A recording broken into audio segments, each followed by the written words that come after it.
Hello, my pretties. Imagine somebody asks you, how much did you make the first year, the first job you've ever had, or your current job you've ever had? And you can go back and look at it and say, yep, I made this much to the exact dollar amount. And then somebody asks me, or somebody like me, well, how much money did you make, Tom Birkenmeyer, with your residual income, your first year of making residual income? And my answer is, gosh, it's 11 years later since my first year, and I still have no idea because I'm still making money on those efforts. So that is why residual income is always not just different, but better than and superior to income that you get at a job and most self-employed people, because not even most self-employed people have any residual income. So it's always, you can look at any section of time and say how much money you made during that time because you only get paid once on those efforts. And so here's what that means in translation to day-to-day life. What it means is if you have residual money and it's enough to cover all of your expenses, you can do whatever the fuck you want with your life, with whoever you want, whenever you want, and you don't have to live underneath the thumb of somebody that can tell you what to do, and you can just go do it, whatever it is. You can spend more of your time on your own personal creative outlets that you enjoy because you have something that backs you up. Because bills are a part of life. Bills are residual, so why not have residual income? If you're trying to pay residual bills with job money, efforts that you get paid on only once per effort, then it's what a pyramid scam that is. That's the most sinister pyramid scam ever devised against mankind, is how you get paid at your job. It's a ripoff. Not to mention you're also going to pay the highest in taxes in proportion to your income. So it's the most efficient way to steal income and nourishment from yourself and your family, is to have a job and let that be the main source of how you get paid. That's the honest to God truth. So what does that mean for somebody like me? Draw parallels to your own life. I like to travel. I don't want to use paid time off. I'd rather be able to be covered from residual money, because even paid vacation time at your job is limited to a certain number of days and then it runs out. So this goes in perpetuity. I can go whenever I want. Also, I don't have to run it by a gatekeeper that can say yes or no. I'd like to be free. I don't want to run my bathroom breaks or have someone decide who I'm allowed to have sex with and all those that actually became a thing at one of my jobs once, one of my first jobs I ever had. First job right after high school, actually. I had a crush, a big crush on somebody who was, I guess, in my department, and she ranked higher than me, and so therefore we were not allowed to date. So that was one of my first aha moments, like, I'm doing the wrong thing. I was only like 19 years old.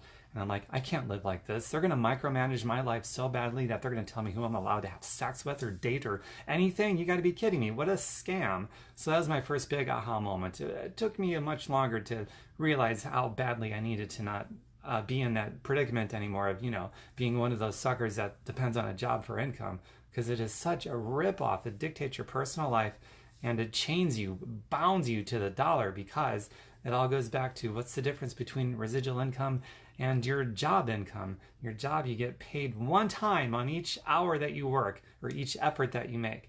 And my residual income thing, I remember the first time I got a paycheck for an effort that I didn't do. I got paid anyway. It didn't matter. I remember the first time I took a vacation, or I wanted to do something else for a period of time, and I got paid anyway. It wasn't vacation time. Vacation time is a big scam to keep you obedient as a worker so that you don't leave them. They give you perks. They're really more scams designed as a perk to keep you there. And there's a sucker born every minute, so everyone always just, oh, I got this job. It has these perks. I get medical, I get paid time off, I get all these other perks. They describe them as perks. So the industry has done a great job at selling them for what they are absolutely not. And with enough social conditioning, people will describe these things as perks at their job. Well, all of that has already been deducted from your paycheck. It's already been factored in. They just don't tell you that, and you don't see it on your paycheck. The only deductions that you see from your paycheck is things like Medicaid, Medicare, taxes, and maybe union dues if you're part of a union, but you don't see all of the other things that's already been factored in as part of your paycheck that they keep from you. Your real paycheck is about 3 or 4 times greater than what they're paying you, and you're only getting paid once on each of your efforts. Just once. It is such an unbelievable pyramid scam designed to keep you an obedient worker, and boy does it work, because the average person, about 98% of the population, thinks their job is somewhat, it's intelligent to have that kind of income because it's safe. Well, it's designed by somebody else, determined by somebody else, which means you have zero control over that income.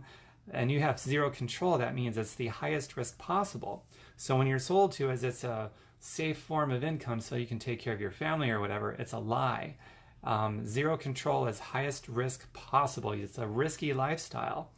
And so if you're going to have no plan ever in your life to get residual money, then change whatever your job title is to professional gambler, because it's the riskiest lifestyle there is, and it's not even residual.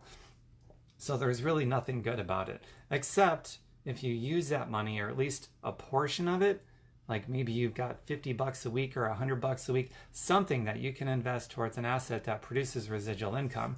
And then over time, you emerge at some future point a free human being, because residual income takes time to build. It starts small, but then it takes time, and eventually at some future point, you look at it and you go, wow, well now my residual income exceeds all of my expenses, and it's double, triple, quadruple what I'm getting at my job, which is the opposite of residual income. So you might decide, well, now it's time to get rid of my job. Or you could keep it, but you'll be safe and secure for real because you no longer need that money at your job. The point is freedom. You can do whatever you want with your time. You can do whatever the fuck you want with your life, and nobody can take that away from you. You know what I mean? So that's the difference between residual money and money you get at your job. And for most of you self-employed people who have zero residual income, residual versus non-residual income, it's a big difference, and it translates into a completely different lifestyle and completely changes the game. So, and having said all of that, I wrote what I think is a beautiful article. It takes about just a quick 10 minutes to read about what I started doing for residual money back in August of 2007. And just 2.5 years into it, I emerged at that special place where I no longer needed a job. That was in February of 2010. But if you'd like to see that article that I wrote, just ask me for it. It can be either a private message or on this thing, and I'll be happy to copy and paste the link for you. And if you see an opportunity for yourself, well, then we can lock arms and we'll do it together. I've been enrolling people for, well, this is April of 2019, so it's been 11.5 years and counting. Will you be next? I don't know. It's up to you. But at least get the info, and you can see if you see something in it for you. And it revolves around natural health. Natural health, getting away from drug companies. Because if you can be independently healthy as well as financially independent, got those two things, independent health-wise and financial-wise. I'm such a wordsmith, aren't I? I should have a degree in wordsmithery. But if you're healthy physically and financially, you're going to have more freedom overall, because there's people that have all the money in the world, but they don't have their health. They don't have the breath or the vitality or the energy to enjoy it. So that's a big component to this, is natural health, natural healing and organics and things like that. All right. That's all I got for you for now. Until my next video. Mwah. Feel free to share this too, because this is cool stuff. Finish. Here we go.